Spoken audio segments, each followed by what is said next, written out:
வணக்கம். இது தமிழ் குரலின் சிறப்பு நேர்காணல். இன்றைக்கு நம்மோடு இணைந்திருக்கிறவர் மரியாதைக்குரிய மூத்த பத்திரிகையாளர் மற்றும் அரசியல் திறனாய்வாளர் ஐயா திருமிகு ஆர் மணி அவர்கள். சார் வணக்கம். சார் வணக்கம். தேர்தல் தேதி அறிவிக்கப்பட்டு ஒரு வாரம் ஆகுது. எலெக்ஷன் டேட்டு மட்டும் அறிவிக்கட்டும், காந்தியை போல தெருவாக போகணும்னு எங்களுடைய தலைவர் விருப்பப்படுறார் அப்படின்னு ஆதவர்ஜுனா பேசியிருந்தார். இன்னைக்கு வரைக்கும் தாவேக்கா அதை நோக்கி வரலை.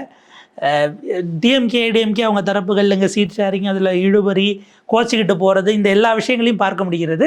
எலெக்ஷன் மிஷினரியாக கிரவுண்ட்லேயும் வேலை பார்க்குறாங்க. ஆனால் தாவேக்கா இப்போ அந்த மாதிரி இல்லையே. Are they serious about this election அப்படிங்கிற கேள்வி இருக்குது. $1,000,000 கொஸ்டின் தான். ஏன்னா நான் டேட்ஸ் அனௌன்ஸ் பண்ணி 1 வீக் ஆக போகுது. நாளையோட 30ஆம் தேதியிலேருந்து தான் நாமினேஷன் ஸ்டார்ட். இன்னும் இன்றைக்கி தேதி 21, இன்னும் 9 நாள் தான் இருக்குது. இந்த முறை நாமினேஷன் மொத்தம் 4 நாள் தான். நடுப்புற லீவ் எல்லாம் வருது, குட் ஃப்ரைடே வருது. அதனால் இந்த தடவை நமக்கு நாமினேஷன் ப்ராசஸ் 4 நாள் தான் நமக்கு இருக்க போகுது. Very very difficult one. So சீக்கிரமாக கட்சிங்கெல்லாம் இந்த வீக் எல்லாத்தையும் ஃபைனலைஸ் பண்ணி ஆகணும். தாவேக்காவை பொறுத்த வரைக்கும் இன்றைக்கி ஏதோ ஒரு நேர்காணல் நடத்துகிறாருன்றாங்க. கிரவுண்டுக்கு வந்தால் தான் நம்ம சொல்ல முடியும். ஸோ இந்த எலெக்ஷன் அவங்களுக்கான எலெக்ஷனாக என்னன்றது அவங்க பில்டப் பண்ணி வச்சுருக்க அந்த ஒரு இமேஜ் படி பார்த்தா கீழே கிரவுண்டில் எவ்வளோ தூரம் அதுக்கு பாசிட்டிவாக சிக்னல்ஸ் இருக்குன்றது நமக்கு தெரியல. So let us wait. இன்னும் 1 வீக் இருக்குது. ஃபஸ்ட் டைம் வராங்க. ஸோ அவங்கள நம்ம கொஞ்சம் கைண்டாக தான் ஹேண்டில் பண்ணணும். ஏன்னா அனுபவம் இல்லாதவர்கள். பட் பேசிக்ஸ் அவங்க ஸ்ட்ராங்காக இல்லைன்னா சிரிச்சிரும் அவங்க அரசியல். இதில் என்ன வைக்கிறாங்கன்னா, இன்னும் 2 நாள் திங்கட்கிழமையோட வேட்புமனு தாக்கல் முடிகிற பாண்டிச்சேரிக்கு இன்னும் அறிவிக்கல. நீங்கள் அதை யோசிங்கிறது தான் அங்கே இருக்கக்கூடியவர்களுடைய குவரியாக இருக்கிறது. நீங்கள் தமிழ்நாடு கூட பிறகு பாருங்க. ஆமாம், முதல்ல அதை தான் பார்க்கணும். அதை தான் பார்க்கணும். பாண்டிச்சேரியை தான் இப்போ முதல்ல கவனிக்கணும். ஸோ பாண்டிச்சேரிக்கே லிஸ்ட் அனௌன்ஸ் பண்ணவங்க மண்டேயோட க்ளோஸ் ஆகுது நாமினேஷன். ஸோ 23rd போது அதுலேயே சிக்கல் இருக்குது. அதுலேயே சிக்கல் இருந்துக்கிட்டு இருக்குது. புது கட்சி வந்திருக்காங்க. அரசியல்லாம் என்னன்றது, ஒரு தேர்தல்லாம் என்னன்றது இந்த முறை அவர்கள் பாடம் கற்றுக்கொள்வார்கள். தெரியல அவங்க என்ன பண்ண போகிறாங்க. இந்த பக்கம் விஜய் அவர்கள் அவருடைய அந்த வேட்பாளர் நேர்காணல் அப்படின்னா 234 ஏற்கனவே விருப்பம் இருக்கா? ஏன்னா ஃபஸ்ட் ஃபேஸ் ஒரு 60 எடுத்ததோடு நிப்பாட்டி வைக்க வச்சப்போ அந்த 60 நாங்கள் தயாராக இருக்கோன்னு ஒரு சிக்னல் சொல்கிறாருன்னு சொல்லப்பட்டது. இப்போ எல்லாத்துக்கும் ஃபுல் ஸ்டாப் வச்சுட்டாரு. 234 அப்படின்னா வில்லிங் இருக்கா? வேட்புமனு ப்ராசஸில் செலவும் பண்ணக்கூடிய அளவுக்கான ஆட்கள், வேட்புமனு நிராகரிக்கப்படாத ஆட்களை தேர்ந்தெடுப்பது எவ்வளோ சவாலாக இருக்கும் சார்? கஷ்டம் தாங்க. நான் அடிக்கடி சொன்ன மாதிரி 234 தொகுதியிலையும் நாமினேஷன்ஸ் ரிஜெக்ட் ஆகாமல் அவர் போட்டுட்டார்னா அது கட்ஸ் கின்னஸ் ரெக்கார்டு. 234 கான்ஸ்டுவன்சிஸில் டிஎம்கே ஏடிஎம்கே தான் ரிஜெக்ட் ஆகாமல் போடுவாங்க. அவங்க தோழமை கட்சிகள் போட்டுருவாங்க. ஏன்னா டிஎம்கே ஏடிஎம்கேவோட கைடன்ஸ் இருக்கும் அவங்களுக்கு. அதே போல் எதிர்த்தரப்பை ரிஜெக்ட் பண்ணுறதுக்காக கண்கொத்தி பாம்பாக அதுவும் பார்ப்பாங்க. அதோட முக்கியமாக தங்களுடைய கூட்டணியிலேருந்து 234 தொகுதிகளுக்கும் நாமினேஷன்ஸ் ரிஜெக்ட் ஆகாமல் அவங்களால டிஎம்கே ஏடிஎம்கேவில் என்ஷூர் பண்ண முடியும். தேர் எக்ஸ்பர்ட்ஸ். அது ஒரு பெரிய ஆர்ட். அது விஜய் கட்சியில் எனக்கு தெரியல எவ்வளோ பேர் அப்படி இருக்காங்கன்னு. ஒருவேளை அவங்க அதை சாதிச்சிட்டாங்கன்னா that's a very big achievement. அதுக்கப்புறம் தான் அடுத்ததை பற்றி பேச முடியும். கேண்டிடேட் எப்படி போவாங்க, ஒழுங்காக இருப்பானா, ஓடிடுவானா, களத்தில் இருப்பானா, இதெல்லாம் அடுத்தடுத்து பேச வேண்டியது. இப்போ சொன்ன மாதிரி பாண்டிச்சேரி தான் முடியுது. பாண்டிச்சேரி திங்கட்கிழமை, நாளை மறுநாள் 48 மணி நேரம் தான் இருக்குது. அதுக்குள்ளே அவங்களால அந்த லிஸ்ட்டை போடணும். அங்கேயே தடுமாற்றம் இருக்குன்னா தமிழ்நாடை பற்றி சொல்ல வேணாம். அது ஜஸ்ட் 30 சீட்ஸ். இது 234 போட்டு ஃபில் பண்ணி கொண்டு போய் கொடுத்த போட்டி வேட்பாளர் அல்லது பேக்கப்புக்கு டம்மி கேண்டிடேட் ரெடி பண்ணி, ஏன்னா ஒன்று ரிஜெக்ட் ஆனால் அட்லீஸ்ட் இதாக அக்செப்ட் ஆகும். போட்டி வேட்பாளரும் இருக்கணும், டம்மியும் இருக்கணும். there will be 4 sets of papers. எனக்கு தெரிஞ்சு ஒன்று ரிஜெக்ட் ஆனால் ஒன்று அக்செப்ட் பண்ணணும். பல பிரச்சனைகள் இருக்குது. அவங்களுக்கு யாராவது ட்ரைனிங் கொடுத்தாங்களா நமக்கு தெரியல. ட்ரைனிங் எல்லாருக்கும் கொடுத்தாங்களா என்னன்றதும் நமக்கு புரியல. அதான் நான் சொல்கிறேன். 234 தொகுதியிலையும் விஜய் கட்சியோட வேட்பு மனுக்கள் பிழையின்றி ஏற்கப்பட்டால் அதுவே கின்னஸ் ரெக்கார்டு. இல்லை அங்கேயே ட்ராமா ஆரம்பிக்குது, அங்கேயே கூத்து ஆரம்பிக்குதுன்னா எலெக்ஷனுக்கு போகவே முடியாது அவங்க. இதில் ஒரு சர்ப்ரைசிங் பேக்கேஜாக 5th ஃப்ரண்ட் என்பது உருவாகி இருக்கிறது. தைலாபுரத்திலிருந்து அதை அறிவித்திருக்கிறார்கள். சசிகலா அவர்களும் ராமதாஸ் அவர்களும் 234 நாங்கள் கண்டெஸ்ட் பண்ணுறோம் அப்படின்னும் சொல்லியிருக்கிறாங்க. இது இந்த அளவுக்கு போகும்னு யாரும் எதிர்பார்க்கல. அவங்க முதல் முறை பேசிய போதே போய்டும் அப்படின்னாலும் கூட அவங்களுடைய அதிகபட்ச இலக்கு என்னவாக இருக்கும்னு பார்க்குறீங்க இந்த எலெக்ஷனுக்கு? இன்னும் விரும்புகிறவர்கள், கூட்டணிக்கு வர விரும்புகிறவர்கள் யார் வேணாலும் வரலான்னு வேற இலக்கு ரொம்ப தெளிவுங்க. சசிகலாவுக்கு ஒரே இலக்கு எடப்பாடி சிஎம் ஆகாமல் தோக்கடிக்கப்படணும், AIADMK தோக்கடிக்கப்படணும்.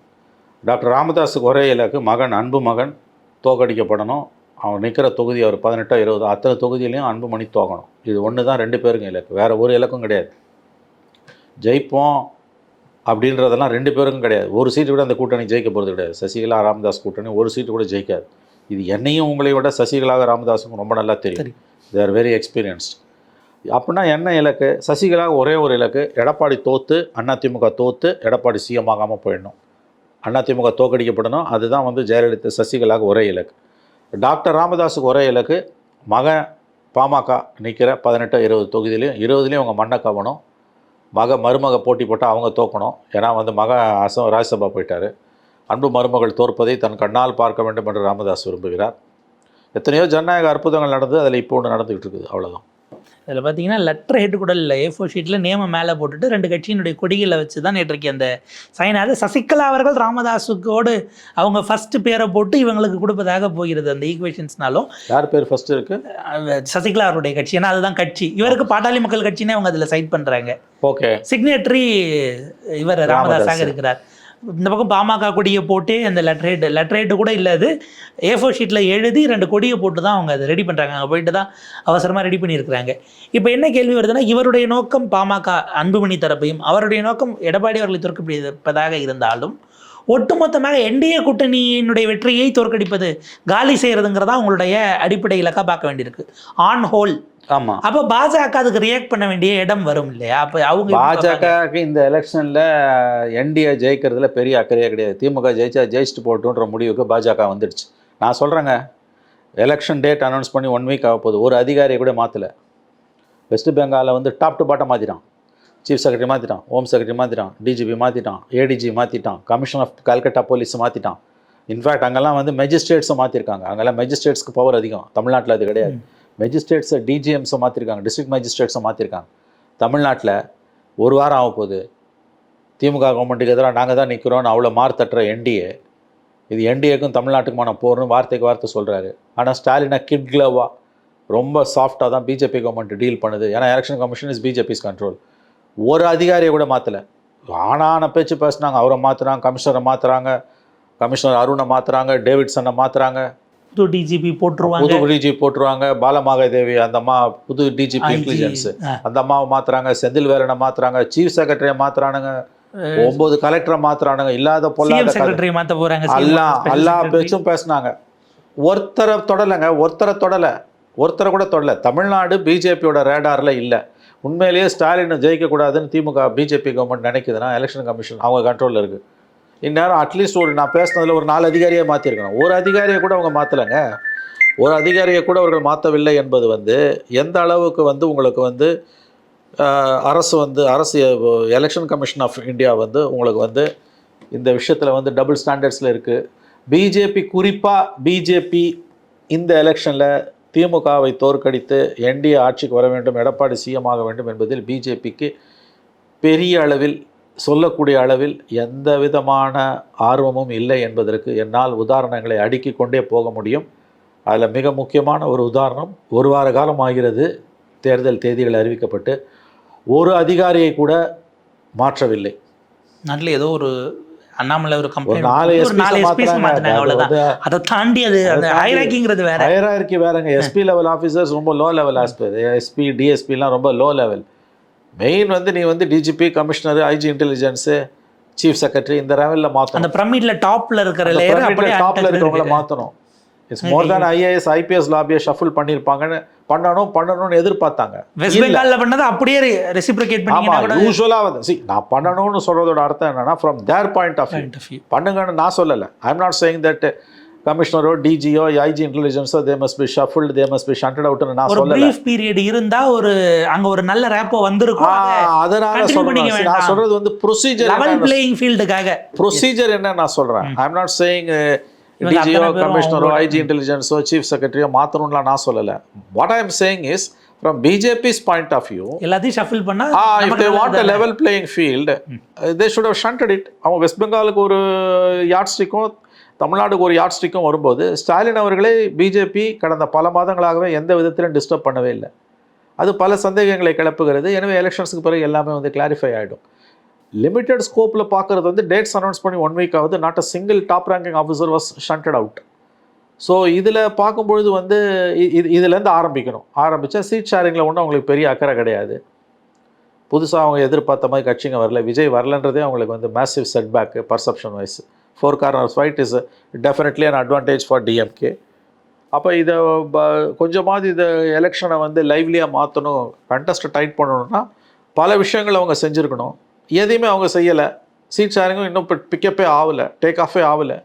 So it's going to be a DMK's election. Unless a miracle happens, DMK's victory is almost imminent. 4 corner fights, it's always a DMK's election. ஏறத்தாழ எதிர்க்கட்சிகள் அல்லது சென்ட்ரல் ஏஜென்சிஸ் இவங்களுடைய அழுத்தங்கள் ஒரு பெரிய அளவுக்கு அல்லது ரிமார்க்கபிளாக இல்லைனாலும் இன்டர்னலி பார்ட்டிஸ்க்குள்ளே ஒரு ஹார்ட் பர்னிங் இருந்து கொண்டு தானே இருக்குது. இன்னமும் உங்களால் சீட் ஷேர்ஸை ஃபஸ்ட் ரவுண்ட் அந்த இதை முடிச்சு ஒத்துக்க வைக்க முடியல எல்லாருக்கும் அப்படிங்கிறது. மார்க்சிஸ்ட் கம்யூனிஸ்ட் கட்சி அவசர கூட்டம் போடுறாங்க, கமலஹாசன் 2 நாளாக அவசர கூட்டம், விசிகா முதல் நாள் ஸ்கிப் பண்ணிவிட்டு அடுத்த நாள் பார்த்துட்டு வந்து இப்போ ஒரு விருப்பம் பண்ணுங்கிற மாதிரி போட்டுக்கிட்டு இருக்காரு. அப்படின்னா அந்த இடம் இன்னமும் டிஎம்கேக்குள்ள all is not well in DMK அலைன்ஸுங்கிற பார்வை 100% all is not well in DMK's alliance. இன்னைக்கு சொல்லும்போது சிபிஎம் விசிகே வந்து ரொம்ப ஹார்ட் பர்னிங்கோட இருக்காங்க. எல்லாரும் வெளியில் சொல்கிற மாதிரி விசிகேக்கு 8 சீட்டு 7 சீட்லாம் கிடையாது. டிஎம்கே ஆஃபர் பண்ணது ஜஸ்ட் 5 seats. இதுதான் வந்து ரொம்ப கான்ஃபிடென்ட்டாக வந்த நியூஸ். நான் இப்படி பேச மாட்டேன், எனக்கு வந்த தகவல் வந்து ரொம்ப உறுதியான இடத்துலேருந்து வந்ததால் நான் பேசுகிறேன். விசிகேக்கு அவங்க ஆஃபர் பண்ணுறது 5 சீட்டு தான். அதை வெளியில் சொன்னால் ரொம்ப நெருடலாக இருக்கும்னு விசிகே வெளியில் போஸ்டரிங் பண்ணிகிட்டு இருக்காங்க. சிபிஎம்முக்கு 5 சீட்டு தான், 6 சத்தியமாக கிடையாதுன்ட்டாங்க அவங்க. அன்லெஸ் மிரக்கல் ஹேப்பன்ஸ் 6 கொடுக்க போகிறது கிடையாது. இதில் பேச்சுவார்த்தைக்கு போகாமல் எல்லாருக்கும் கொடுத்து முடிங்கன்னு தேமுதிக வெயிட் பண்ணிட்டு இருக்காங்க. அவங்க வெயிட் பண்ணிட்டு இருக்காங்க. எம்ஏ பேபி ஜெனரல் செக்ரட்டரி வந்திருக்காரு. இன்றைக்கி அவங்க சிபிஎம்மில் வந்து 2 மீட்டிங், காலையில் ஒரு மீட்டிங், மதியம் ஒரு மீட்டிங் நடக்குது. அவங்க என்ன பண்ண போகிறாங்கன்னு தெரியல. அலையன்ஸ் விட்டு வரமாட்டாங்க. அதிகபட்சம் 10 சீட்டு நாங்கள் எங்கள் தொகுதியில் கண்டெஸ்ட் பண்ணுறோம், மித்த தொகுதியில் டிஎம்கேவை சப்போர்ட் பண்ணுறோம், அப்படி ஒரு முடிவு எடுப்பாங்க. ஸ்டாலின் ரொம்ப ஹார்டாக தான் பார்கன் பாண்டிச்சேரியில் சிபிஎம் தனியாக போயிட்டாங்க. ஸோ அந்த மாதிரி வந்து இங்கேயும் வந்து தனியாக போனாங்கன்னா ஆச்சரியம் இல்லை. அது சின்ன ஸ்டேட்டு. இங்கே என்ன பண்ணுவாங்க, அப்படி தனியாக போனாங்கன்னா போகமாட்டாங்க நான் நம்புகிறேன். டிஎம்கேவோட அவங்களுக்கு செட்டில் ஆகிடும். எப்படியாது ஒருவேளை ஒஸ்ட் கேஸ் சினாரியோ போச்சுன்னா 10 சீட்டு என்னமோ கண்டெஸ்ட் பண்ணிவிட்டு சேவரே இல்லாமல் ஒரு பெரிய பார்ட்டி உங்களுக்கு கொடுக்கும்போது நீங்கள் எக்ஸிஸ்டென்ஷியல் கிரைசிஸ் நோக்கி ஏதோ ஒரு வகையில் தள்ளப்பாங்க. தேவர் ஹியூமிலியேட்டடுங்க. லாஸ்ட் டைமே வந்து 6 சீட்டுக்கு ஒத்துக்க மாட்டேன்னு சொல்லி சீதாராம் யெச்சூரி வந்து உட்காந்து அவர் ஸ்டாலினோட பேசி தான் கன்வின்ஸ் பண்ணார். இந்த தடவை 6 5 ஆக்குறீங்கன்னா this is humiliation after humiliation. இடதுசாரிகளை எவ்வளவு தூரம் இழிவுபடுத்த முடியுமோ அவ்வளவு தூரம் திராவிட முன்னேற்ற கழகம் இழிவுபடுத்தி கொண்டிருக்கிறது. இதில் கவனிக்க வேண்டிய விஷயம், இடதுசாரிகளையும் விசிக்கவும் இழிவுபடுத்துவது தனிப்பட்ட கட்சிகளை இழிவுபடுத்துவதல்ல, மதசார்பற்ற கட்சிகளை திராவிட முன்னேற்ற கழகம் பலவீனப்படுத்துகிறது, திட்டமிட்டு பலவீனப்படுத்துகிறது. யாரை திருப்திப்படுத்த இது திமுக செய்கிறது என்பதுதான் $1 million கொஸ்டின். மாறாக நேற்று வரை பிஜேபியோடு பேசி கொண்டிருந்த, குலாவி கொண்டிருந்த ஒரு கட்சியை, நாளைக்கு ஒரு தொங்கு சட்டமன்றம் வந்தால் பிஜேபி பக்கம் தாவுவதற்கு எந்த விதத்திலும் தயங்காத ஒரு கட்சியை இன்றைக்கு திராவிட முன்னேற்ற கழகம் வெண்சாமரம் வீசி வரவேற்று அவர்களை வந்து நன்றாக போஷித்து கொண்டிருக்கிறது. 6 சீட்டு 8 சீட்டு 10 சீட்டுன்றாங்க. அது வந்து தமிழ்நாட்டில் மதவாத சக்திகள் வளர்வதற்கு தான் வழிவகுக்கும். மாறா இன்னொரு பக்கம் மத சார்பற்ற சக்திகளை, விசிகாவை, இடதுசாரிகளை, குறிப்பாக சிபிஎம் எல்லாம் வந்து 1 சீட்டு 2 சீட்டுக்கு அலைய விடுறதன் மூலமாக அவர்களை திட்டமிட்டு திராவிட முன்னேற்ற கழகம் பலவீனப்படுத்துகிறது. இதை ஏன் திராவிட முன்னேற்ற கழகம் செய்கிறது என்பதுதான் புரிந்து கொள்ள முடியாத. ஒரு மாதிரி மெர்கூரியல் பாலிடிக்ஸ் பண்ணக்கூடியவர்கள். மெர்கூரியல் இதை சொல்ல முடியாதுங்க. அதில் லார்ஜர் கேம் பிளான் இருக்குமோன்ற சந்தேகம் வருது. போஸ்ட் 26 எலெக்ஷனில் ஆன்டி பிஜேபி பாலிடிக்ஸை டிஎம்கே பெரிய அளவில் கைவிட்டு விடும். நாம்கே ஆவாஸ் ஆன்டி பிஜேபி இருக்கும், ஆனால் உள்ளுக்குள்ளே பிஜேபிக்கு தேவையான எல்லாத்தையும் செஞ்சு கொடுப்பாங்க. நல்லா கவனிங்க, சிபிஐ சிபிஎம் விசிகாவோட அசம்பிளி பர்சன்டேஷனை குறைக்கிறது என்பது வந்து பிஜேபிக்கு சந்தோஷத்தை ஏற்படுத்தக்கூடியது. ஏன்னா இந்த சக்திகளோட இந்த ஃபோர்ஸஸோட ஸ்ட்ரென்த் வந்து ஷ்ரிங்க் ஆகுது. இன்னொரு பக்கம் வந்து பிஜேபியோட எந்த நேரமும் போக தயாராக இருக்கிற, எந்த கொள்கையும் இல்லாத தேமுதிக கூட்டு 10 சீட்டு கொடுக்குறேன்னா இது பிஜேபி கொடுக்குற மெசேஜ். ஆக்சுவலாக ஒரு வகையில் இன்னொரு ஆங்கிளில் யோசிக்கணும்னா, காங்கிரஸ்காரனை நாங்கள் ஈஸியாக எம்எல்ஏ ஆனாலும் தூக்கிடுவோம், சிபிஐ சிபிஎம்னா கொஞ்சம் முடியாது. அதான் வந்து கம்யூனல் ஃபோர்ஸஸை எதிர்க்கிறோன்ற பேரில் கம்யூனல் ஃபோர்ஸஸை பிஜேபி திமுக வளர்க்குது. கம்யூனல் ஃபோர்ஸஸை எதிர்க்கிறோன்ற பேரில் மத சார்பற்ற சக்திகளை, செக்குலர் ஃபோர்ஸஸை திமுகவே திட்டமிட்டு அழிக்கிறது. அவர்களுடைய பார்லிமெண்ட்ரி ஸ்ட்ரென்த்தை வந்து மேக்சிமம் குறைக்கிறது. ஆர் இன் அதர்வைஸ் செக்யூலர் ஃபோர்ஸுக்கான தமிழ்நாட்டின் ஒரே ஜவாப்தாரி, ஒரே முகம் நான் தான்னு பிளேஸ் பண்ணுறதுக்கான முயற்சி அதுவும் கிடையாது. அது சும்மா வெளியில் ஒரு பாஸ்டரிங்க. உண்மையிலேயே வந்து மத சார்பற்ற சக்திகளை காலி பண்ணணும். ஏன்னா பிஜேபியோட நாளைக்கு திமுக கூட போகலாம். கடந்த காலம் 4.5 வருஷம் இருந்தவங்க, ஆனால் 2 லெஃப்ட்டும் விசிக்காவும் இருந்ததில்லை.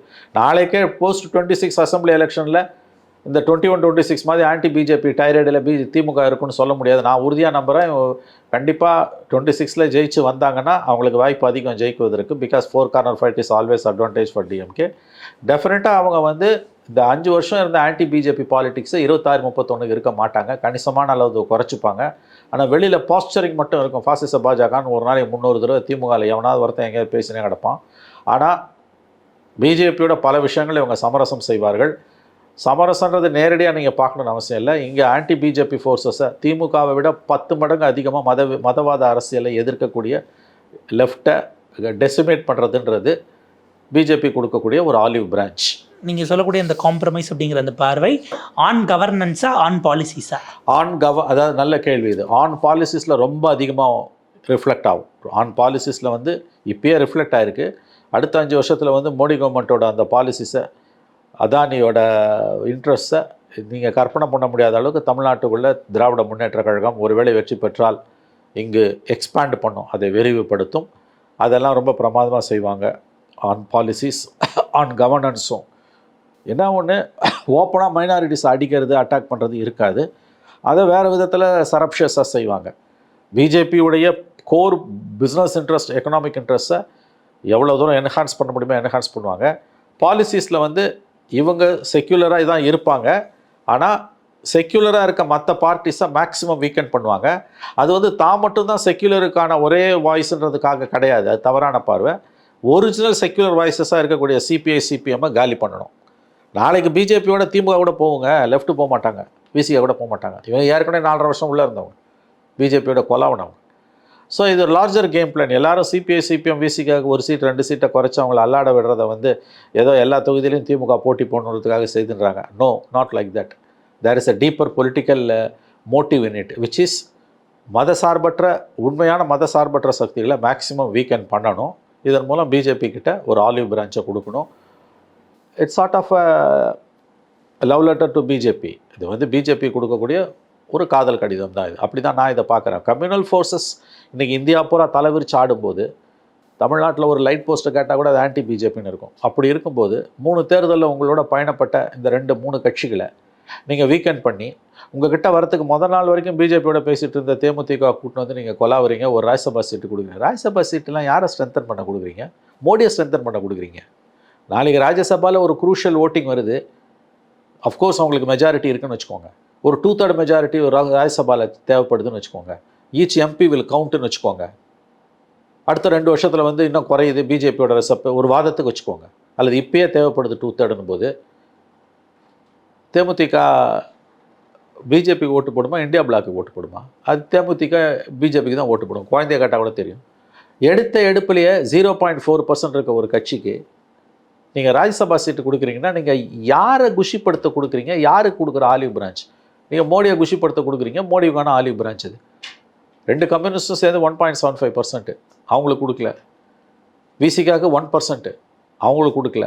மாறா அதில் 0.6% குறைவாக இருக்க 0.4% இருக்க கட்சிக்கு ராஜ்யசபா சீட்டு கொடுக்குறீங்கன்னா உங்கள் கேம் பிளான் என்னன்னு தெரியுது. இப்போ நாளைக்கு அசம்பிளியில் வந்து எதுக்கு தேமுதிக கடைசியாக வச்சுருக்கீங்க? எடுத்த எடுப்புலேயே 10 சீட்டு கொடுத்தீங்கன்னா மற்றவங்க கேட்பாங்கன்னு இவங்களை ஒரு மாதிரி செட்டில் பண்ணணும் அல்லது திராட்டலில் விட்டுட்டிங்கன்னா நீங்கள் விளையாடலான்னு பார்க்குறீங்க. நான் சொல்ல வருது overall game plan of DMK இந்த post 26 assembly elections whether they win or lose, ஜெயிக்கிறதுக்கு தான் வாய்ப்பு அதிகம். டெஃபினட்டாக 21-26 ஆன்டி பிஜேபி பாலிடிக்ஸ் சத்தியமாக இருக்காது. பிகாஸ் சொல்லுவாங்க you can be perpetually on war mode. இந்த 5 வருஷம் பிஜேபியோட சண்டை போட்ட மாதிரி ஜெயிச்சா 26-31 திமுக சண்டை போடாது.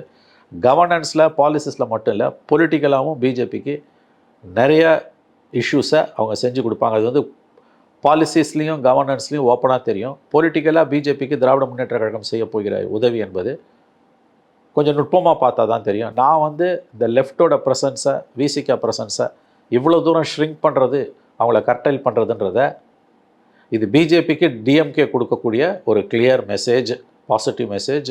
Look, we are here for you. அப்படி தான் நான் இதை பார்க்குறேன். இதை ஏற்றுக்கலாம், ஏற்றுக்காமல் போகலாம். இந்த தியரி கடும் விமர்சனத்துக்கு உள்ளாகும். பட் என்னுடைய கருத்தில் நான் உறுதியாக இருக்கிறேன். ஆனால் அது ரொம்ப நல்ல பெர்ஸ்பெக்டிவ் சார். ஏன்னா காங்கிரஸை கழட்ட விட அப்படிங்கிறது ஷார்ட் டேர்ம்கானது. எஸ், ஒரு காங்கிரஸை எங்களுக்கு டைல்யூட் பண்றதுங்கிறது எங்களுக்கு ஏற்கனவே தெரிஞ்ச ஸ்ட்ராட்டஜி. எஸ். காங்கிரஸ் இல்லாம ஸ்ட்ராங்கா தொடர்ந்து ஆன்டி பிஜேபி பேசக்கூடியவர்களை டைல்யூட் காங்கிரஸை விட அதிகமா பேசக்கூடியவங்க லெஃப்ட்டும் வீசிக்கவங்க. நாளைக்கு ஒரு தொங்கு சட்டமன்றம் வருதுன்னா தேமுதிக எம்எல்ஏவோ காங்கிரஸ் எம்எல்ஏ கூட வேலை போவான், லெஃப்ட் எம்எல்ஏ விசிக எம்எல்ஏ போக மாட்டான், சத்தியமாக போக மாட்டான். நீ அவனை ரெசார்ட் பாலிடிக்ஸ் பண்ணணும்னு அவசியம் இல்லை, பொத்தி வைக்கணும்னு அவசியம் இல்லை. அவன் பார் ரோட்டில் ஓலாவே இருப்பான், நம்ம கூட உட்காந்து டீ சாப்பிடுவான். பொத்தி வைக்க வேண்டிய அவசியம் இல்லை. ஆனால் மற்ற எம்எல்ஏங்களும் நீ ரெசார்ட் பாலிடிக்ஸ் பண்ணி தூக்கின்னு போகணும்.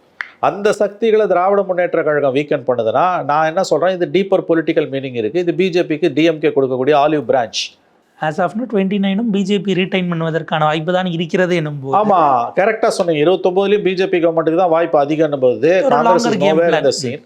பிஜேபிக்கு திராவிட முன்னேற்ற கழகக்கூடிய ஒரு ஆலிவ் பிரான்ச். இது பாருங்கள், என்னால் உங்கள் கூட வர முடியாது, என் பாலிடிக்ஸ் வந்து வேறு. ஏன் ஒரு தெருவில் இருக்க லேம்ப் போஸ்ட்டை கேட்டால் கூட ஒரு ஆன்டி பிஜேபி பேசும். அதனால் நான் ப்ரோ பிஜேபிலாம் எடுக்க முடியாது. ஹவவர், நான் உன்னோட பொலிட்டிக்கல் இன்ட்ரெஸ்ட்டை ப்ரொடெக்ட் பண்ணுறேன், உன்னோட பிஸ்னஸ் இன்ட்ரெஸ்ட்டை ப்ரொடெக்ட் பண்ணுறேன். சிலதை வந்து நான் சரப்ஷியஸ்லி இன்டைரக்டாக பண்ணுறேன், சிலதை நேரடியாக பண்ணுறேன். ஆனால் வெளியில் நான் ஃபாசிச பாஜகன்றதை மூச்சுக்கு 300 தடவை சொல்வேன், நீ அதை கண்டுக்கூடாது. ஏங்க இவ்வளோ அசிங்கப்படுத்தணுமாங்க லெஃப்ட்டையும் விசிகாவையும்? ஒரு வாரமாக சிபிஐ போராடி பார்த்து முடியாமல் 5 சீட்டு கழுத்து போட்டு போயிட்டான். சிபிஎம்மையும் விசிகாவையும் எவ்வளோ இழிவுபடுத்துறீங்க? அவர் கொடுத்த சீட்டு 6 சீட்டுங்க, கொடுக்க முடியாத 5 சீட்டு தான்றது. இது வந்து நான் சொல்கிறேங்க, இது வந்து நிறையா கான்ஸ்டுவன்சியில் திமுக போட்டி போடணுன்றது கிடையாதுங்க. அது ரொம்ப தவறான பார்வை. உண்மையான பார்வை என்பது பிஜேபி கொடுக்கக்கூடிய மெசேஜ். இவ்வளவு விஷயங்கள் திமுக கூட்டணிக்குள்ள ஹார்ட் பர்னிங்ஸோட எல்லாம் இருக்கும்போது அதை கல்டிவேட் பண்ணக்கூடிய இடத்துல அதிமுக இல்லாமல் இருப்பதை நம்ம எப்படி பார்க்கலாம்? அவங்க பிஜேபியோட போயிட்டாங்க. பிஜேபியோட போகலன்னா இவங்க ஸ்ட்ராங்காக இருந்திருந்தாங்கன்னா இந்த 2 லெஃப்ட்டும் அவங்க போயிருப்பாங்க. ஜெயலலிதா இருந்த மாதிரி லீடர் இருந்தாங்கன்னா அங்கே எப்பயோ போயிட்டு இருப்பாங்க. இல்லை, பர்செப்ஷன் பேட்டில் அதிமுக வச்சு நாங்கள் சீட்டை முடிவு பண்ணிட்டோம். அதுதானங்க, அதிமுகவால் பிஜேபியோட போனதை சேல் பண்ண முடியல மக்கள் மத்தியில். நாளைக்கு ஒரு வேளை திமுக பிஜேபியோட போச்சுன்னா அந்த முடிவையும் அவங்க வந்து சேல் பண்ணுவாங்க, மார்க்கெட் பண்ணுவாங்க. அந்த திறமை அவங்களுக்கு இருக்குது. திமுக தலைமைக்கும் இருக்குது, திமுக கிட்ட அந்த அளவுக்கு மீடியா இருக்குது, அவங்களாலையும் அதை பண்ண முடியும். எதையும் அவங்களால மார்க்கெட் பண்ண முடியும். அதிமுகவால் எதையும் மார்க்கெட் பண்ண முடியாது. இவ்வளோ பேச்சு பேசுகிற திமுக நாளைக்கு பிஜேபியோட போச்சுன்னா போவாதெல்லாம் சொல்லாதீங்க. கடந்த காலத்தில் போனவங்க அது அவங்களால அழகாக மார்க்கெட் பண்ணுவாங்க. அதை எதனா ஒரு ஃபேஸ் சேவர் அவங்களே உருவாக்குவாங்க. நீட்டு கீட்டு அது கொடுத்துறாங்க, அப்படி இப்படி இல்லை, கொடுக்கலன்னா கூட கொடுக்குறேன்னு ஒத்துக்கிறாங்க. ஒத்துக்கிறத பற்றி யோசிப்பதுக்கு ஒரு கமிட்டி போடுறாங்கன்னு எதனா ஒரு குல்மா வேலை பண்ணி அதை அவங்களால வந்து மக்கள் மத்தியில் சேல் பண்ண முடியும். They got their own spin doctors. ஒரு டேஷும் அதிமுக கிடையாது. இன்றைக்கி அதிமுக பிஜேபி போட வேலை போயிடுச்சுன்றாங்களே. எடப்பாடி இருந்த வரைக்கும் கட்டுப்பாட்டில் தானே வச்சுருந்தாரு. வேல் யாத்திரையை தடுத்தது யார்? எடப்பாடி தானே. போவாங்க, அரெஸ்ட் பண்ணி மண்டபத்தில் அவர் பர்மிஷனே கொடுக்கலையே. அவர் எடப்பாடி நிறுத்தி தான் தடுத்து தானே வச்சிருந்தாரு. 20 சீட்டுக்குள்ளே கன்ஃபைன் பண்ணாருல்ல. ஆனால் நீங்கள் பழைய தூக்கி அந்த பக்கம் போட்டுக்கிட்டே இருக்கீங்கல்ல, ஓட்டு வாங்குறதுக்கு, முஸ்லீம் ஓட்டை வாங்குறதுக்கு. இது ரொம்ப நாளைக்கு இந்த நாடகம் ஓடாது. இந்த தடவை ஜெயிப்பாங்க. ஜெயிச்ச பிறகு அவங்க பாலிடிக்ஸ் வேறு பாதையில் திரும்பும். அதை முதல்ல உங்களுக்கு புரிஞ்சுக்கிறது கஷ்டமாக இருக்கும். கொஞ்ச நாள் எல்லாரும் புரிஞ்சுப்பாங்க. ஒரு இன்றைய கேள்வி சார், எடப்பாடி பழனிசாமி அவர்கள் அவர் போய் முடிச்சு வந்த பிறகும் கூட இன்னும் இங்கே எண்ணிக்கையை சைன் பண்ணுறது அப்படிங்கிறது தொடங்கவே இல்லை. ஏறத்தாழ லிட்டரலி பியூஷ் கோயல் வருகை தினம் தள்ளி போகுது. இன்னைக்கு டிடிவி தினகரனும் பியூஷ் கோயலும் அமித்ஷா அவர்களை பார்த்துட்டு இருக்காங்கிறாங்க. இப்போ இந்த இடம் சைன் பண்ணக்கூடியதாச்சும் இங்கே நடக்குமா, இல்லை அதுக்கும் டெல்லி போகணுமாங்கிற கேள்வி வரும்போது அதிமுக கேடஸ் அதை ஹியூமிலியேட் ஆகிறத இவ்வளவு நெருக்கத்தில். அதெல்லாம் ஹியூமிலியேட்லாம் ஆக மாட்டாங்க. அவனுக்கு ஒரே ஏம் திமுக தோக்கடிக்கப்படணும். அது இங்கே கழித்தாவது எங்கே கழித்தானா உனக்கு என்ன? இப்போ நான் கேட்குறேன், நீ அறிவாலயத்தில் முதல் மாடியில் தயாளமாகிட்ட விசாரணை, 2வது மாடியில் கலைஞர் டிவியில் ரெய்டு, கீழே சிதம்பரமும் துரைமுருகனும் ஸ்டாலினும் உட்காந்து பேசலை. அப்போ இல்லாத ஹியூமிலியேஷனாக இப்போ நடக்குது. கத்தியை வச்சு வாங்கினாங்க. அதே ரிசல்ட் இப்போ வந்துருச்சுன்னா அது மக்கள் முடிவு பண்ணுவாங்க. அது ரிசல்ட் எப்படி வேணா வரட்டும். நான் தான் ஓப்பனாக இவ்வளோத்துக்கு பிறகு நான் சொல்கிறேன்ல, எந்த காம்பினேஷன் எந்த பெர்முட்டேஷன் போனாலும் சொல்கிறேன்ல, லெஃப்ட்டும் விசிகாவும் சிபிஎம்மும் சத்தியமாக திமுக விட்டு போக மாட்டாங்க. நான் உறுதியாக நம்புகிறேன். 6க்கு செட்டில் ஆகிடுவாங்க, இல்லை 5க்கு செட்டில் ஆகிடுவாங்க. இல்லை 5க்கு செட்டில் ஆகலைன்னா ஒஸ்ட் கேஸ் சினாரியோ 10 சீட்டு தனியாக நிற்கிறேன், மிச்சம் 224 திமுக ஆதரிக்கிறோன்ட்டு போயிடுவான். விசிகாவும் அந்த மாதிரி போயிடுவாங்க. ஆமாம், எந்த விதத்துலையும் அவங்க டிஎம்கேவை டிஸ்டர்ப் பண்ண மாட்டாங்க. எந்த காம்பினேஷன் பர்முட்டேஷன் போனாலும் 4 கார்னர் ஃபைட்டில் திமுகவுக்கு தான் வெற்றி வாய்ப்பு அதிகம். நான் அதை உறுதியாக சொல்கிறேன். இது என்னோட அசஸ்மெண்ட்டு. ஆனால் நீ போய் அவன் பிஜேபிக்கு வேலை போயிட்டான், திமுக டெல்லிக்கு வேலை போயிட்டான்றது அபத்தமான பேச்சு. நீங்கள் காங்கிரஸுக்கு வேலை போகலையா? வேலை போகிறது எங்கே வேலை போனா என்ன? டெல்லியில் வேலை போனான்னா, தமிழ்நாட்டில் வேலை போனானா? ஃபிசிக்கலாக நீ உட்காந்து கழுத்து போடுறதா முக்கியம்?